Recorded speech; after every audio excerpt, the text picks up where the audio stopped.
അതിനാൽ നിങ്ങളെ സന്ദർശിക്കാൻ പൗലോസായ ഞാൻ പല പ്രാവശ്യം ആഗ്രഹിച്ചു. എന്നാൽ സാത്താൻ ഞങ്ങളെ തടസ്സപ്പെടുത്തി. കർത്താവായ യേശുവിന്റെ പ്രത്യാഗമനത്തിൽ മതി. അതായത് പല പ്രാവശ്യം പൗലോസായ ഞാൻ നിങ്ങളെ സന്ദർശിക്കാൻ ഞാൻ താല്പര്യമുണ്ടായി, പക്ഷെ ആര് തടസ്സപ്പെടുത്തി? സാത്താൻ. നമ്മൾ ഉദ്ദേശിക്കുന്ന കാര്യങ്ങൾ ആ രീതിയിൽ നടക്കുന്നില്ലെങ്കിൽ ഓർക്കുക, അതിനകത്തെല്ലാം തടസ്സങ്ങൾ നേരിടുന്നുണ്ട്. ഓർക്കുക, ദൈവം കൊണ്ടുവരും നല്ലത്. ഹല്ലേലൂയ. ഞാൻ ഇതാണ് നിങ്ങളോട് സംസാരിക്കാൻ ആഗ്രഹിച്ചത്. നമ്മൾ ഉദ്ദേശിക്കുന്ന നമ്മുടെ കുടുംബജീവിതത്തിലെ കാര്യങ്ങളാണെങ്കിലും, നമ്മുടെ മക്കളുടെ കാര്യത്തിലാണെങ്കിലും, നമ്മുടെ വ്യക്തിപരമായ ജീവിതത്തിലാണെങ്കിൽ, അതായത് ചില കാര്യങ്ങൾ ഉദ്ദേശിക്കുന്ന പോലെ നടക്കുന്നില്ലെങ്കിൽ ഓർക്കുക, എന്താണ്?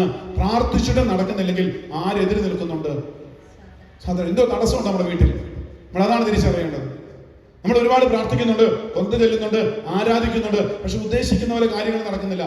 പൗലോസായ ഒന്നുകൂടെ വായിച്ചേ, 1 തെസ്സലോനിക്കർ 2:18. അതിനാൽ സന്ദർശിക്കാൻ പൗലോസായ ഞാൻ പല പ്രാവശ്യം ആഗ്രഹിച്ചു, എന്നാൽ സാത്താൻ ഞങ്ങളെ തടസ്സപ്പെടുത്തി. നമ്മൾ നോക്കിയേ, പൗലോസ് തന്റെ ലേഖനത്തിൽ പറയുകയാണ്, സാത്താൻ ഞങ്ങളെ തടസ്സപ്പെടുത്തി. പക്ഷെ നമുക്ക് ഈ കാര്യങ്ങൾ ഉൾക്കൊള്ളാൻ വലിയ പ്രയാസം അല്ലെ? അങ്ങനെ ഒരു സംഭവം ഉണ്ടോ? ഇല്ല, അങ്ങനെയൊന്നും ഇല്ല. പിശാച് ഇല്ല എന്ന് പറഞ്ഞാൽ, കാരണം അതില്ലെന്ന് പറഞ്ഞാൽ നമുക്ക് എളുപ്പമായി. പിശാച് ദൈവം പറയണം, I am who I am, ഞാനാകുന്നു. പക്ഷെ പിശാച് പറഞ്ഞതാ, I am who I am not, ഞാൻ ഒരിക്കലും അല്ല, ഞാനില്ല, അങ്ങനെ ഒരു സംഭവം ഇല്ല. ഒരുപാട് ദൈവശാസ്ത്രജ്ഞന്മാര് ഒരുപാട് സ്ഥലങ്ങൾ പറയാം, അങ്ങനെ പിശാചൊന്നും ഇല്ല. അത് മനുഷ്യന്റെ പ്രലോഭനം. ഈ പ്രലോഭനം ആര് തരുന്നു? ഈ തടസ്സങ്ങൾ ആര് കൊണ്ടുവരുന്നു? ജീവിതത്തിൽ പ്രാർത്ഥിച്ചിട്ടും മുന്നോട്ട് കയറാൻ പറ്റുന്നില്ല. ചില സ്ഥലത്ത് നിന്ന് ബിസിനസ് ചെയ്തിട്ട് പരാജയപ്പെടുന്നു. പ്രിയപ്പെട്ടവരെ, അതുകൊണ്ടാണ് പൈശാചിക ശക്തികളെ, അവന്റെ ആഡംബരങ്ങളെ, അവന്റെ ആധിപത്യങ്ങളെ എല്ലാം അധികാരത്തോടു കൂടി തന്നെ നമ്മൾ ബഹിഷ്കരിക്കണം. ഹല്ലേലൂയ. അതെന്താണ്? പ്രാർത്ഥനയും ഉപവാസവും. ഈശോ പറഞ്ഞില്ലേ, എന്തുകൊണ്ടാണ് ഞങ്ങൾക്ക് ഈ മൂകനും ബധിരനുമായ ഈ ആത്മാവിനെ പുറത്താക്കാൻ പറ്റാതെ വന്നത്? എന്തുകൊണ്ടാണ്?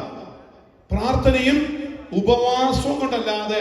അതുകൊണ്ടാണ് പറയപ്പെട്ടത് ഈ 50 നോമ്പ്. ഞാൻ അതുകൊണ്ടാണ് ഈ 50 നോമ്പിന്റെ ആദ്യത്തെ ഈ ആഴ്ചയിൽ ഇതുകൊണ്ട് സംസാരിക്കണമെന്ന് ഒരു പ്രേരണ കിട്ടി സംസാരിക്കുന്നത് കൊണ്ടാണ്. പ്രാർത്ഥനയും ഉപവാസം കൊണ്ട് നമ്മുടെ കുടുംബങ്ങളിലെ തടസ്സങ്ങൾ മാറുള്ളൂ. അല്ലാതെ അങ്ങ് മാറാന്ന് വിചാരിച്ച് നടക്കില്ല. നമ്മൾ എത്ര മുന്നോട്ട് പോകാന്ന് വെച്ചാലും ഉദ്ദേശിച്ച കാര്യങ്ങൾ ഉദ്ദേശിച്ച പോലെ നടക്കുകയില്ല.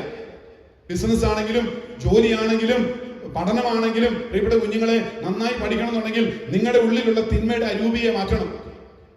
കൊച്ചു കൊച്ചു പാപാവസ്ഥകൾ, തെറ്റായ കൂട്ടുകെട്ടുകൾ, തെറ്റായ വഴികള്, അങ്ങനെയുള്ള കാഴ്ചകൾ, ബന്ധങ്ങള് നമുക്ക് തിരിച്ചറിവ് കിട്ടിക്കഴിയുമ്പോൾ അതിനെ മാറ്റണം. അതിന് ദൈവം ഒരു പക്വതയുടെ പ്രായം തരും നമുക്കത്. ഒരു ആത്മീയ വിശുദ്ധിയുടെ കാലഘട്ടം തരും. അത് തിരിച്ചറിഞ്ഞു കഴിഞ്ഞാൽ ഒരുപാട് യുവജനങ്ങൾ, യുവതികളോട് ഇരിക്കുന്നുണ്ട്. അവർ തിരിച്ചറിയണം. അല്ലെങ്കിൽ സെമിനാരി വിദ്യാർത്ഥികളോട് ഇരിക്കുന്നുണ്ട്. അവരറിയണം, ഇത് നമ്മുടെ ജീവിതത്തിൽ ഉദ്ദേശിച്ച പോലെ കാര്യം നടക്കുന്നെങ്കിൽ നമ്മളെ ഏതാണ് വഴി തെറ്റിക്കാൻ ഒരു പിശാച് ഇറങ്ങിയിട്ടുണ്ട്. ഹല്ലേലൂയ.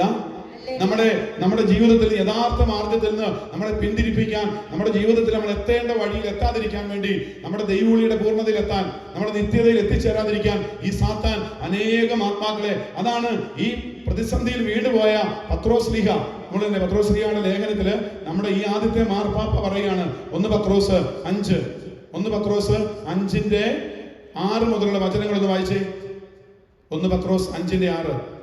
ദൈവത്തിന്റെ ശക്തമായ കരുത്തിൻ കീഴിൽ നിങ്ങൾ താഴ്മയോടെ നിൽക്കുവിൻ. അവിടുന്ന് തക്ക സമയത്ത് നിങ്ങളെ ഉയർത്തിക്കൊള്ളും. എങ്ങനെയാണ് നിങ്ങൾ നിൽക്കേണ്ടത്? എങ്ങനെയാ? ഞാനും നിങ്ങളും ഒക്കെ നിൽക്കേണ്ടതിനാ. നിങ്ങളോട് സുവിശേഷം പ്രസംഗിക്കുന്ന ഞാനും, വചനം കേട്ടോണ്ടിരിക്കണം, നിങ്ങൾ നിൽക്കേണ്ടത് എങ്ങനെയാണ്? ഈ കാലഘട്ടത്തിൽ എങ്ങനെ ജീവിക്കണമെന്ന് ആദ്യം പ്രലോഭിതനായ കർത്താവ് സഭയുടെ അധികാരങ്ങൾ മുഴുവൻ ഏൽപ്പിച്ചു കൊടുത്ത ശേഷം അപ്പോൾ തന്നെ പ്രലോഭിതനായ മാർപ്പാപ്പയായി തെരഞ്ഞെടുക്കപ്പെട്ട് അഭിഷേകം ചെയ്യപ്പെട്ട് പരിശുദ്ധാത്മാവിനാൽ നിറഞ്ഞ പത്രോസ്ലീഹ തന്റെ ലേഖനം എഴുതിയ സമയത്ത് പറയുകയാണ്, പ്രിയപ്പെട്ട മക്കളെ, നിങ്ങൾ എന്ത് ചെയ്യണം?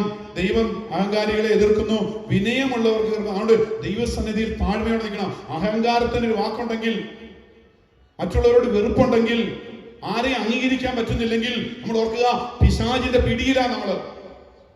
ഒരാളോട് ക്ഷമിക്കാൻ പറ്റുന്നില്ലെങ്കിൽ ഓർക്കുക, പൈശാചിക ശക്തിയുടെ പിടിയിലാണ് നമ്മള്. ഒന്ന് സ്നേഹിക്കാൻ പറ്റുന്നില്ലെങ്കിൽ പൈശാചിക ശക്തിയുടെ അഹങ്കാരത്തിന്റെ, വിനയത്തിന്റെ വസ്ത്രമല്ല നമ്മൾ ധരിച്ചിരിക്കുന്നത്. താഴ്മയുള്ള മക്കളല്ല നമ്മള്. കാരണം എന്നറിയോ, നമ്മുടെ ജീവിതത്തിൽ വഴി തെറ്റിക്കും ഈ സാത്താൻ. ഹല്ലേലൂയ.